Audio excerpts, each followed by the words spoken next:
It has to be personal. There's a level of discomfort, and that's common, or else you just really won't have change. You have to extend an open arm, an open ear, an open heart. It is the connection and the bond of people that bring everybody together. Are there environments that we create as leaders that just by their nature could do something? It's a learning process, and it'll take time to tear down those walls.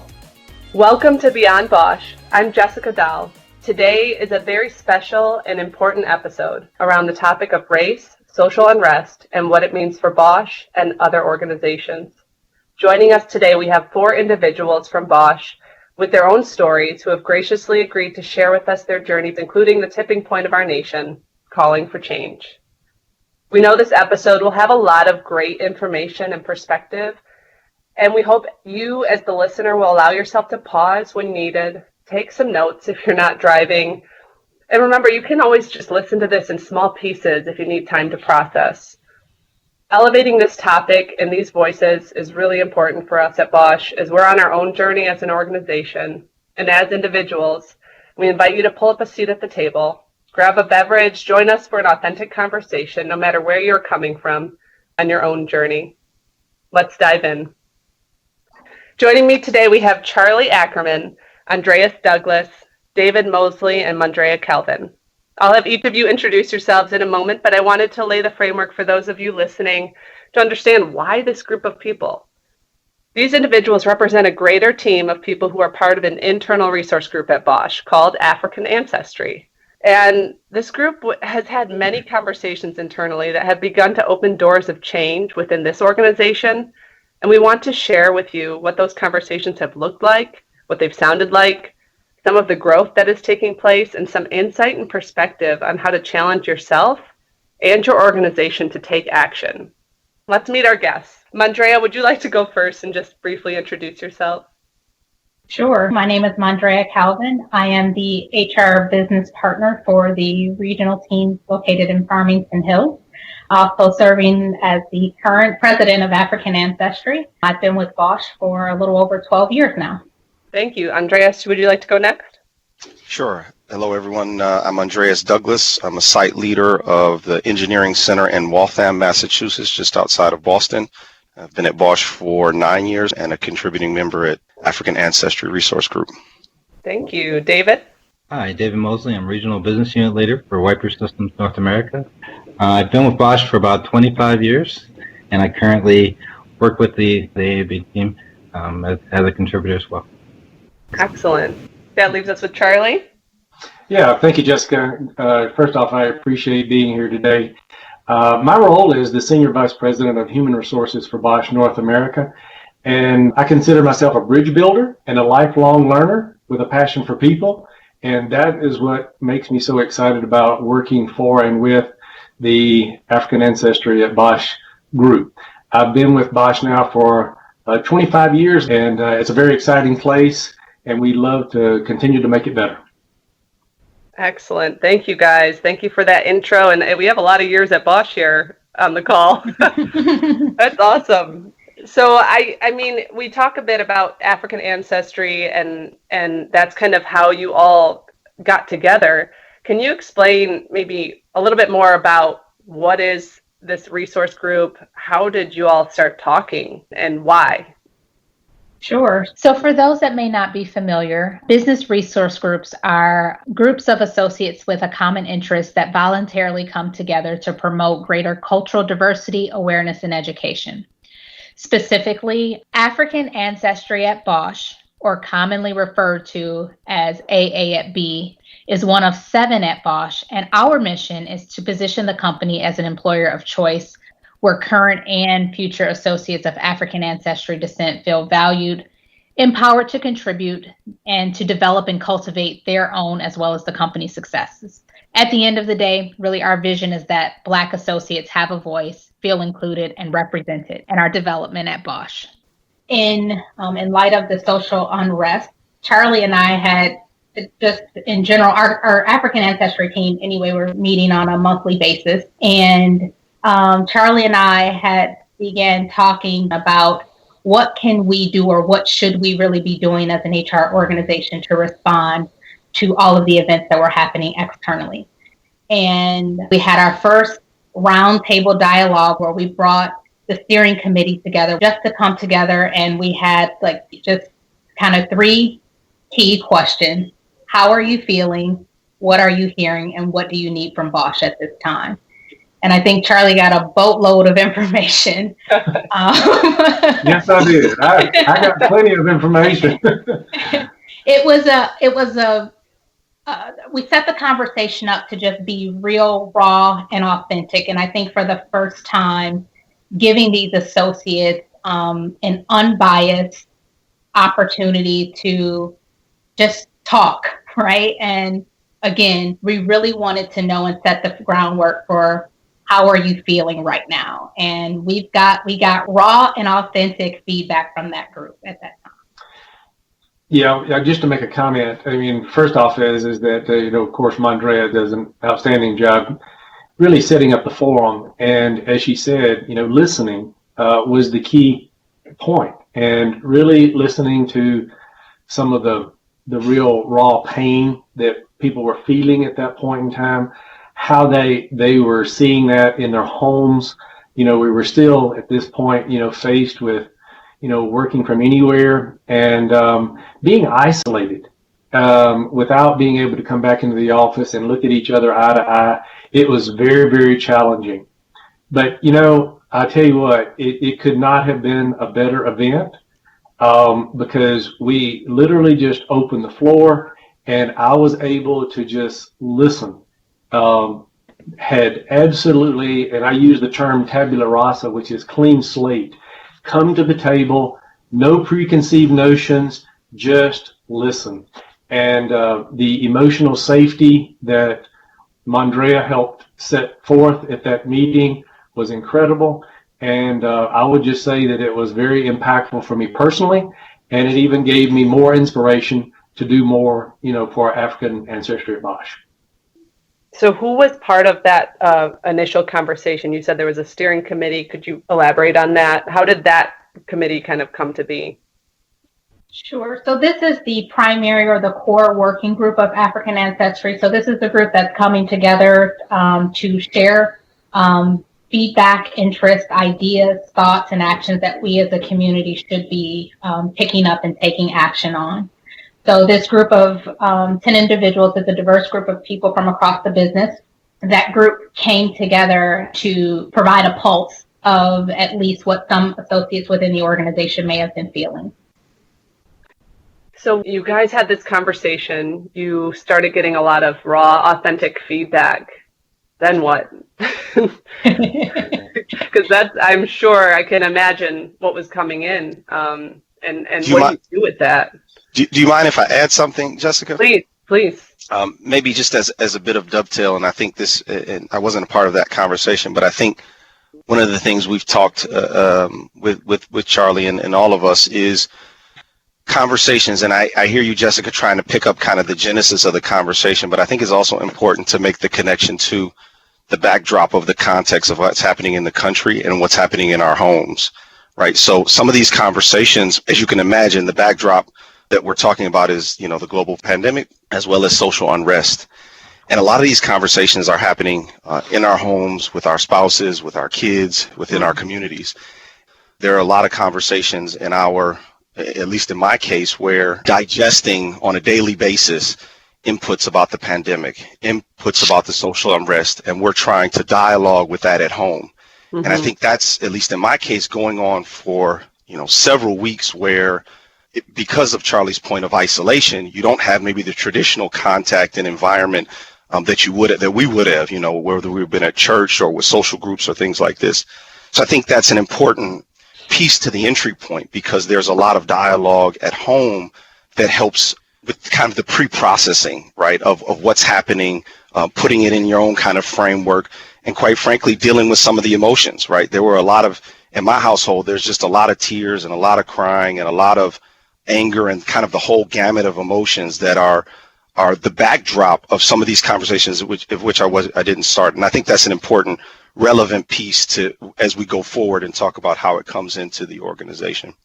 Honestly, I think we all approached that conversation and we just really didn't know. We didn't know how our words would be received. Didn't know what's a realistic expectation of the organization.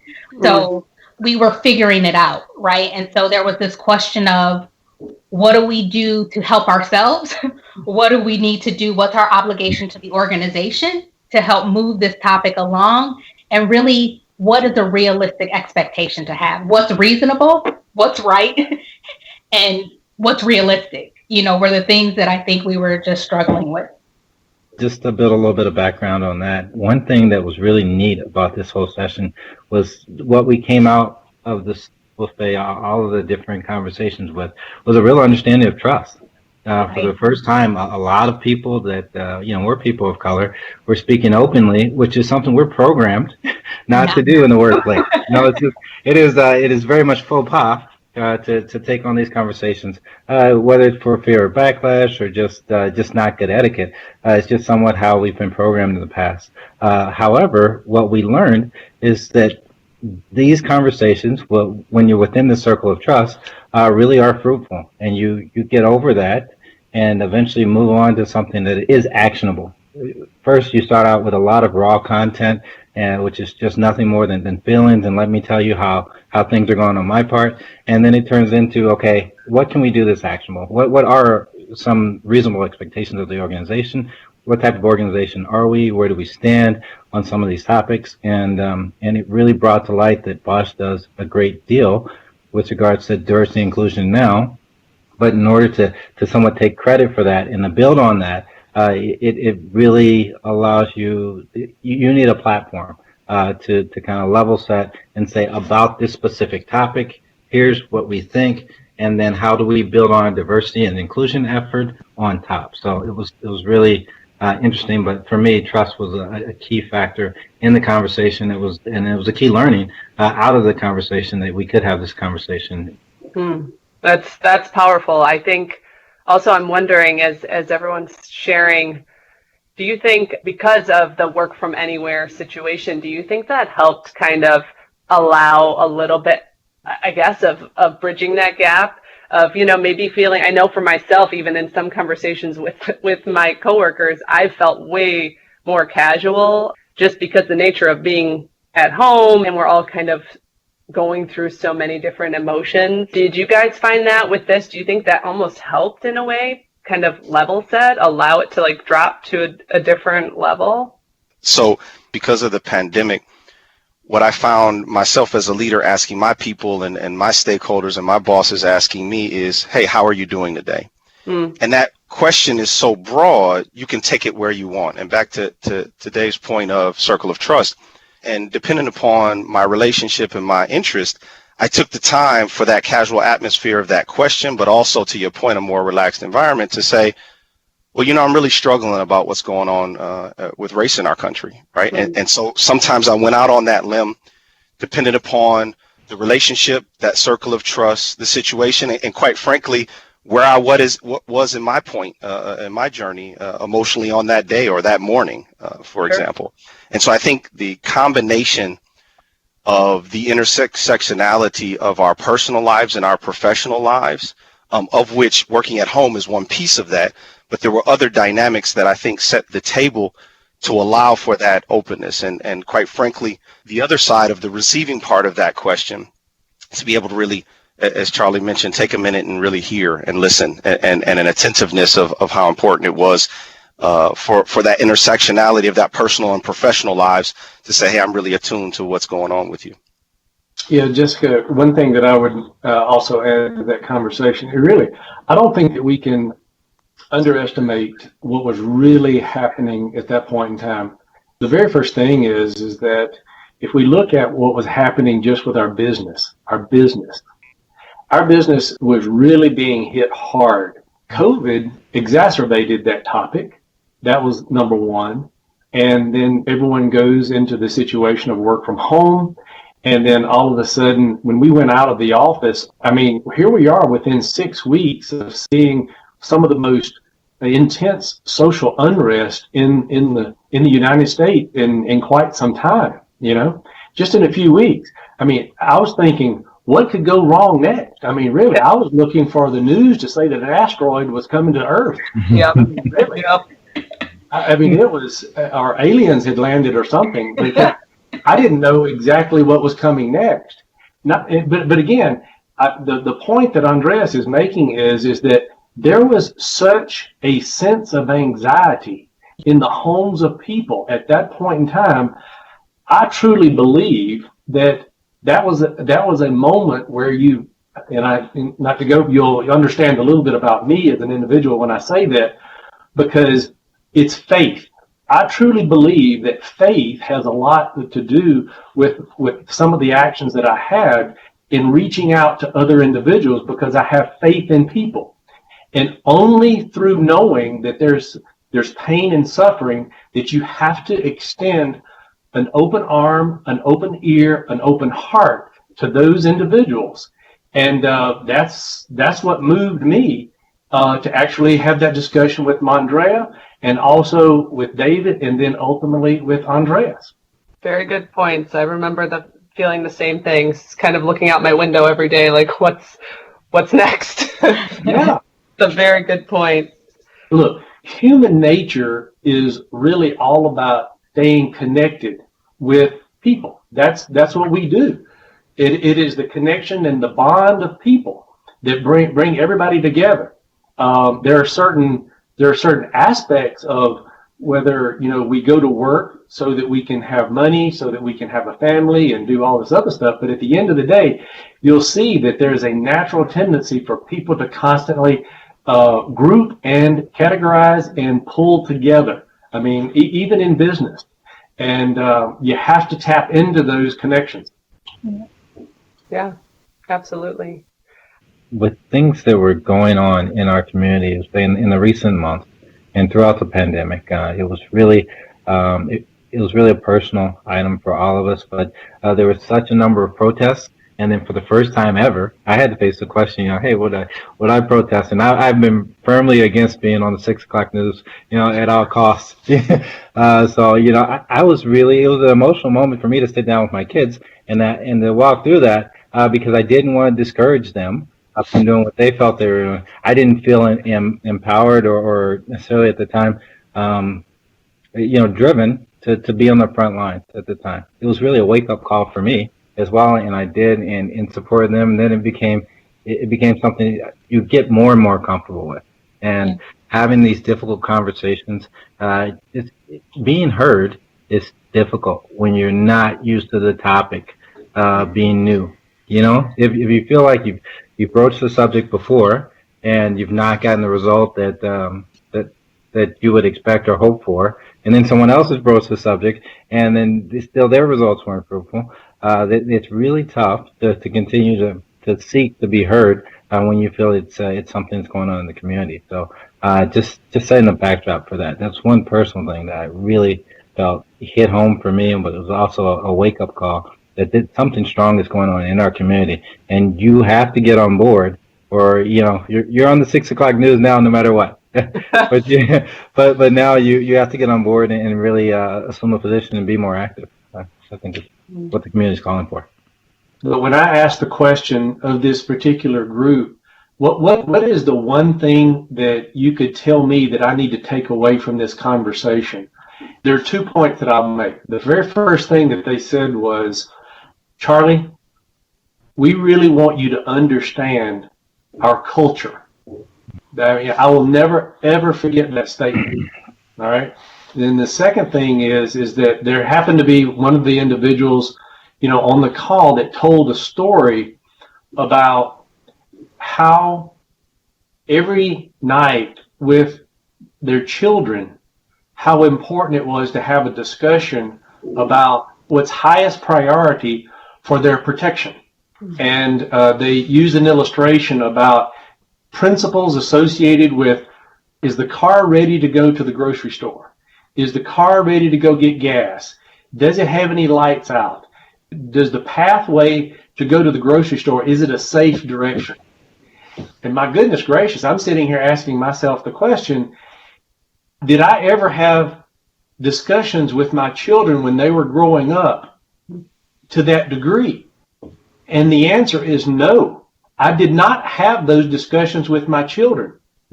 And it was so this whole notion of, as I've always said, is that I can have a lot of sympathy, but I can't have empathy because I'm not African American. I have to listen differently. And I'll tell you what, that story from this group was incredible.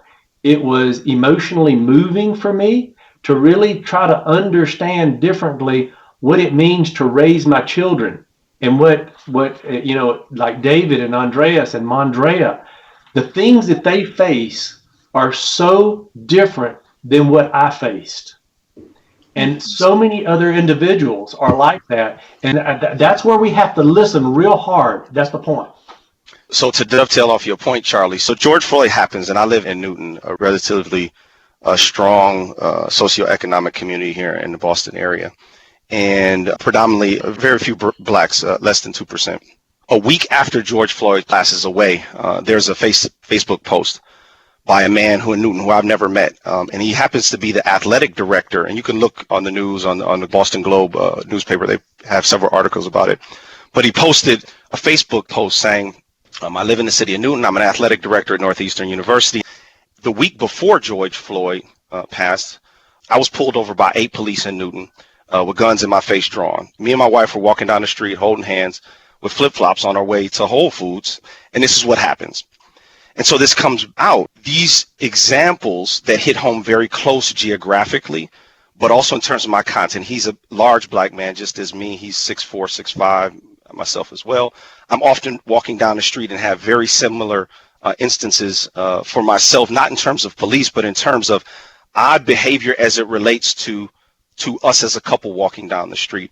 And so as I'm seeing not only what's happening to Amy Cooper and George Floyd and all the other incidents, I'm seeing this very close to home, hit home geographically, but also in combination to activities that we're going through. Now, the backdrop of this context is that we're in a global pandemic and we're trying to socially distance. So fundamentally, as many families, the only outgoing activity we have is my wife, I, and our kids. After dinner, we go for a walk, which was pretty common at the time because you wanted to kind of get some fresh air and exercise. Sure. When you think about that safe space, now imagine myself as a black man. I'm also a runner. I run Ahmaud Arbery Connection. I walk with my wife at night. And so the few safe spaces that I feel like I have in order to exercise and things, I feel not safe as well. And so to Charlie's point, who is going through that same thought process that I am, that I think is relatively unique to us in the black community, that we are in the same spaces, but then do you have the same experiences that we have? Do you have that fear and trepidation that those 8 police officers are going to stop you? And that's an example that really hit home and brought back that kind of pain and anger in a couple different ways. You know, as I reflect back on it, and I've stopped to really think about the connections, as Andrea said, of this, what I believe to be safe spaces, and how people that I love, or the man that I sleep next to every day, could be perceived or very much put into that situation. You know, I'm a wife to a black man. I have 2 black sons. I, have a dad. I'm a sister. And when I stopped and really reflected on those connections and the pain and the anguish, and even the things that I think that I've suppressed, things that I witnessed over time, it really enraged me, to a certain extent. It's been a learning and an awakening in many ways for me personally about what to say, how to say, and challenge myself to show courage in a very different way than I think I had been conditioned to do up until now. To your point, Mondraea, if I dissect many of those days from that George Floyd incident to that post, my wife and I were dialoguing at night because we were working. I mean, this was middle of the pandemic. I'm a site leader. I'm working 14 hours a day. So at night, I'm exhausted and I'm in the bathroom crying, talking to my wife. Mm-hmm. Several nights, right? Going through these, sorry, my voice is cracking, going through these emotions. And at some point, I think it was the 3rd or the 4th night, we said, we've got to talk to our 10-year-old twins about this, right? We've got to explain that. We got to take a teachable moment. So to Mondrea's point, you're not only a black man, and in fear and uncertainty about what's going on. You're a business leader, you're a father, you're a husband, you're many things. And so I remember on that I think it was the third or the fourth night, we said, we've got to teach the twins. And at that point, we hadn't really let the twins really watch TV about what was going on. We didn't want them to see, things burning in the streets. And we didn't want to see that, right? We consciously made that a decision. And at some point we said, no, we've got to show them. We've got to show them. So we turn on the TV and start to explain in our own words, because you can't put that into context. You can't really understand that in your 10-year-old mind. So you start to put that into context. And at some point, my son, and he's sharp. He realizes and he says, Dad, you're a runner like Ahmaud. Yeah. And it dawns on him. Now, he doesn't know about what just happened in Newton, in our city, where this man got pulled over by these 8 police. He doesn't know that, but he's made the connection already. Wait a minute, you're a runner, Dad. You shouldn't run anymore. You're not safe. He makes this connection to me.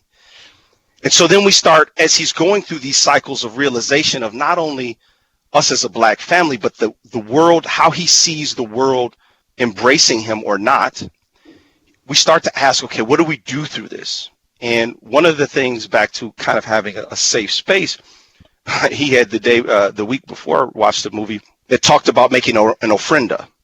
And for those who don't know, in Mexican culture, an ofrenda typically gives homage to people who have passed away. So he says, Dad, we should make an ofrenda. And so he makes an ofrenda with Ahmaud Arbery and Breonna Taylor and George Floyd.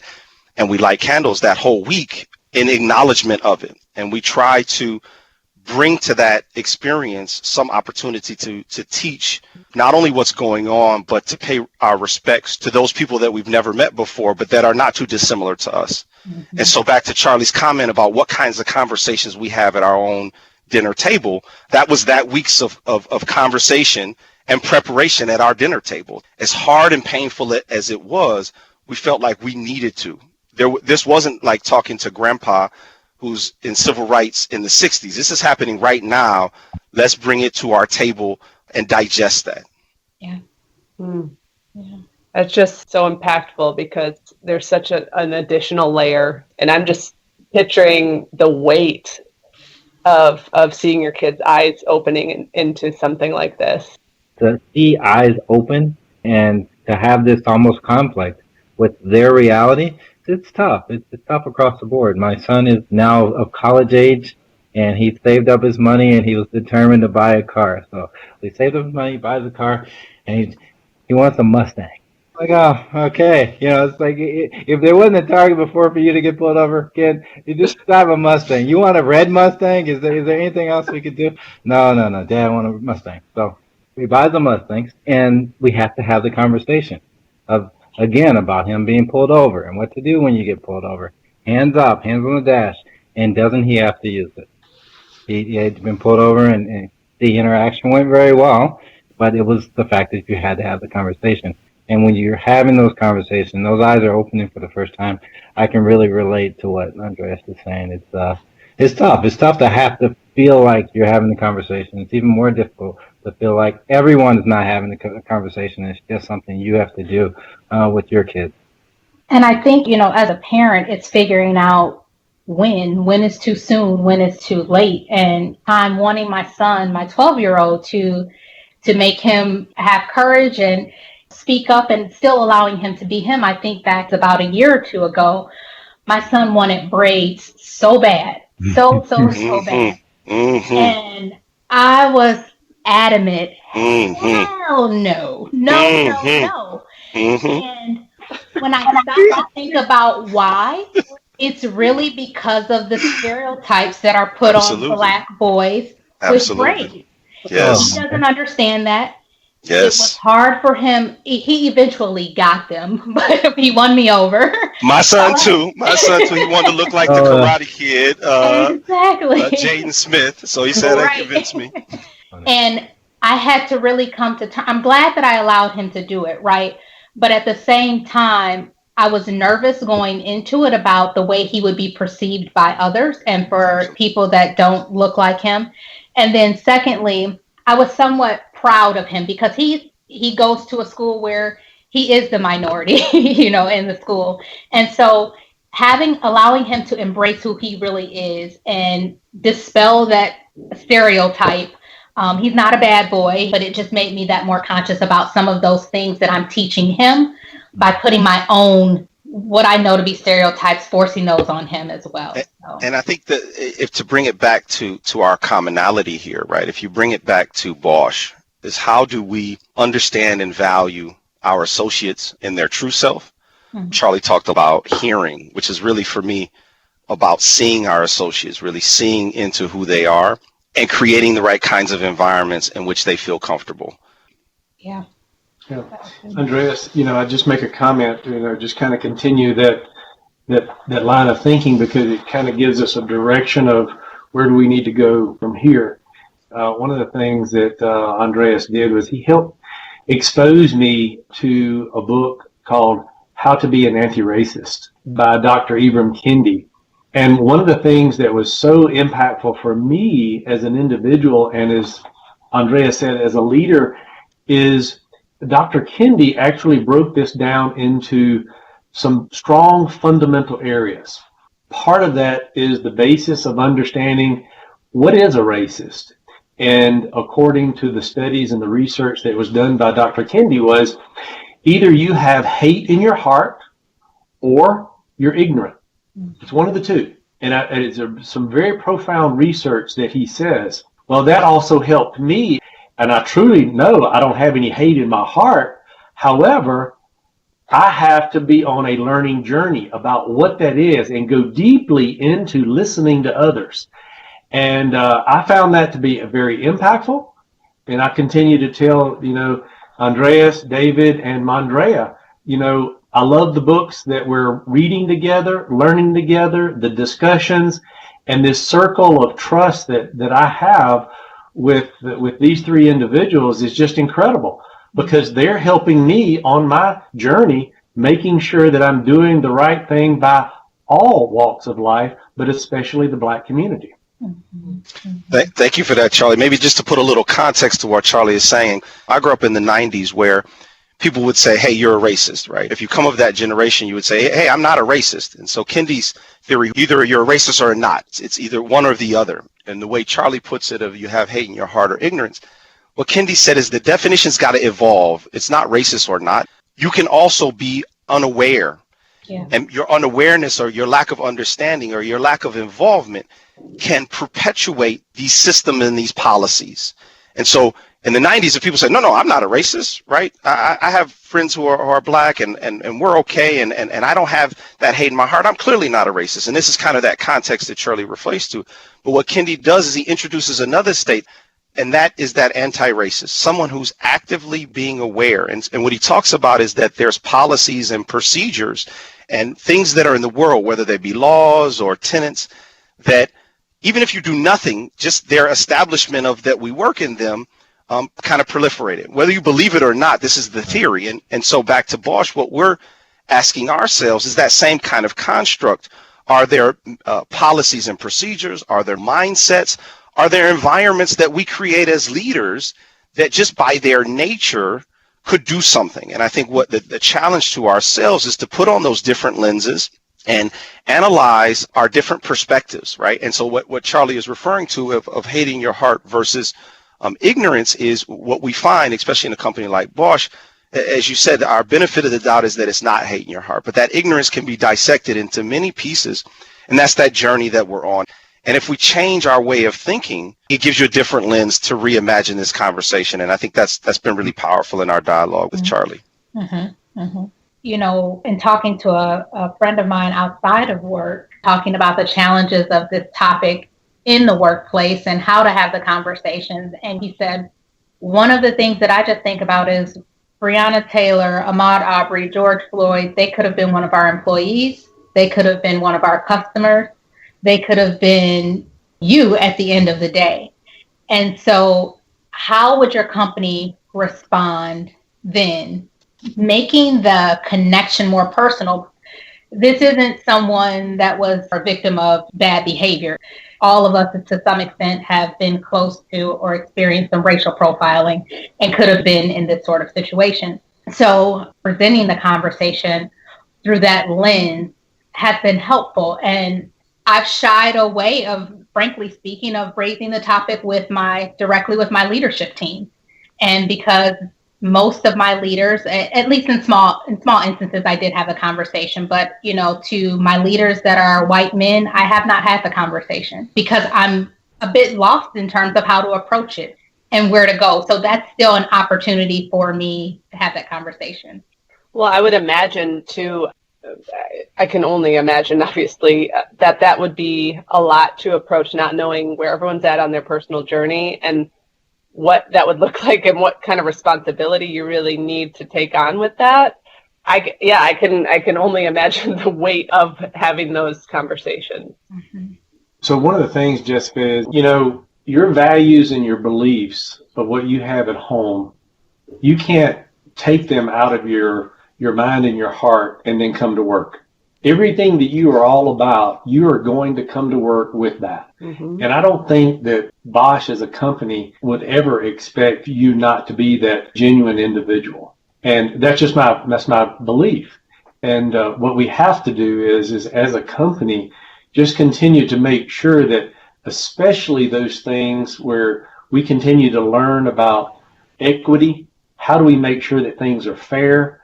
How do we really ensure that there are checks and balances in our organization, that there aren't these forms of aggression or microaggressions that occur against individuals, and particularly the Black community?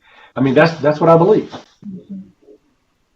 I think that's a good segue to the importance of making this a place where we don't have to code switch, because the reality is for a long time, at least many of us that have been conditioned on what to say, what to wear, how to wear your hair, how to dress, all our lives, and how to show up in a place where you are the minority to make sure that you are a credible voice in the room.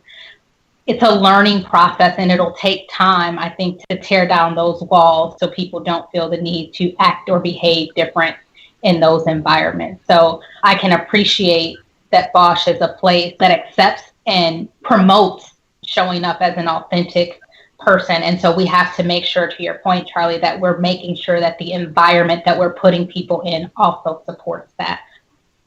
Yeah, that makes a lot of sense. So Mondraea, when you just said code switch, can you help me define that a little bit more, what that means? Code switching is the process in which you show up as one person at work, and maybe with your friends or outside of work, you may be someone different. Even just in the past 2 years, I've gotten more comfortable with being open to wearing my hair differently than just straight in the workplace. I'll do it as fine if I know I'm going to go on vacation, and, I'll wear braids. But coming to the workplace, I have a concern about showing up, and, people will take me seriously as a professional. And so sometimes code switching can relate to the way you dress. It can relate to the way you speak between professional and personal environment. Sure. Hey, Mondraea, can I ask you a question? Absolutely. Earlier, up until the George Floyd situation, one of the things that you had mentioned is that you had somehow become somewhat insular, or felt that you were, maybe not paying attention to your surroundings at that point in time. Was that a product of your success, or was that a product of just not paying attention? That you definitely, you always come to work, you're bringing your genuine self, you're authentic, and it kind of makes me wonder, there's these issues that are happening around the world to all of us, and frankly, if we're not paying attention to them, they're still happening, but it takes maybe a tragic situation to bring to light such horrific things like the George Floyd, and we don't even want that, right? I'm really interested. How do you see it? I think it's a combination. Number one, I felt removed, right? It didn't happen in my backyard. It didn't happen to my husband. It didn't happen to my dad. I think that's a piece of it. The other side, it might have even just be a conscious decision to not deal with it. That feeling of that won't happen to me. But I think, in light of the situations that took place back to back to back to back, it became you're not exempt either. Mhm. This could have been very well, as Andreas described earlier, the profile of these individuals fit my family, and the combination of things happening in the world and the reality of it now being in my face made me become more reflective of how it could be. And, just another quick story, I think about my husband and I were driving one early morning to take my son to basketball. He was driving really fast, speeding early in the morning, and he actually got pulled over. He went to get his wallet out of the glove compartment, and he was visibly shaking. Now, my husband is not a timid man. I normally see the tough guy, right? And he's visibly shaking, and I didn't say anything at the time. I just tried to look away as if I didn't see it. Afterwards, I said, "You okay?" He said, "You know what? It's just the times that we're living in now. You never know." And it worked out totally fine. But even in that instance, when that situation happened, it seemed like that should have been something that said, "Wow, this is crazy," for me, and made it a lot more real. But even in that instance, it wasn't until after these series of events that happened that I actually gave that much more credence and reflection that it deserved. But we didn't even have the conversation that it deserved at the time. And I didn't recognize the depth of pain that he was feeling just by even he identified with the situations, but even at that time, I had not. Well, that's even further credence to the situation that we're talking about, is that your husband, he's got those feelings, he's got those thoughts, and that's just not where we want to be. I got it. I appreciate you sharing that, Mondraea. Yeah, Mondraea, I mean, it's survival. There's trauma attached with a lot of that. And I think that's human nature to kind of shut some of that off, because you can't deal with that all the time and be a parent and be a wife and be, so I can only imagine that's, like you said, the subconscious, what that's absorbing in those moments, and then it coming to a front when all these events took place. Absolutely. Yeah, it's just sometimes you tune out to maintain a sense of your authentic self. Yeah. You know what I mean? Because events like that can change you in a moment. It can change you long term. But if you don't want to foster that type of hate, you gotta let it go, right? So the last time I was pulled over in Detroit, it was because I looked suspicious. Black guy, sport coat, white dress shirt. I looked suspicious driving a Jaguar. So it was. So I got pulled over, and we went through. It was completely non-eventful, but I'm usually targeting to be at least 20 minutes early to anything off-site, and it was a work event. So turns out, it takes about 30 minutes to get a ticket. So then I'm late. So then I have the pleasure of kind of explaining why I'm late. And it's just embarrassing. You get there, it's like, yeah, well, I had pulled over. It's like, why are we speeding? No. Run a red light? No. Driving while black. So it's just one of those things that you just don't want to revisit. And if it's not in your nature, it's not what you do, it's not what you want to be known for, you do tune it out. I would rather not talk about it, and there was this one time I was speeding, I kind of deserved that one, but that's different, I'll take whatever I got coming for that. I paid the fee. But this time it's just a matter that that's an annual event for me. And because it's a regular occurrence, I have to find a way to deal with it. To Aaron's earlier point, you need to be able to kind of move on and go on with your day and not place blame to the rest of society, just for being there, So it is something where you do have to move on. You do have to desensitize yourself. And by doing that, you're not sharing with others around you. You're not sharing that experience. You're not allowing people the chance to learn and go through with you. Because what I found is just that people were more upset about it than I was. But if I didn't share, if I wasn't 10 minutes late, no way in hell I'm sharing. It was just like, I was like, yeah, it's just moving on, going on. But it's just to that point. It's easy to get desensitized because it is something you almost need to do to maintain your sense of self. Yeah. Yeah, that's really impactful, because you think about just the stress of trying to get somewhere, right? Just normal normal stuff. How do you balance that? Get there 40 minutes early.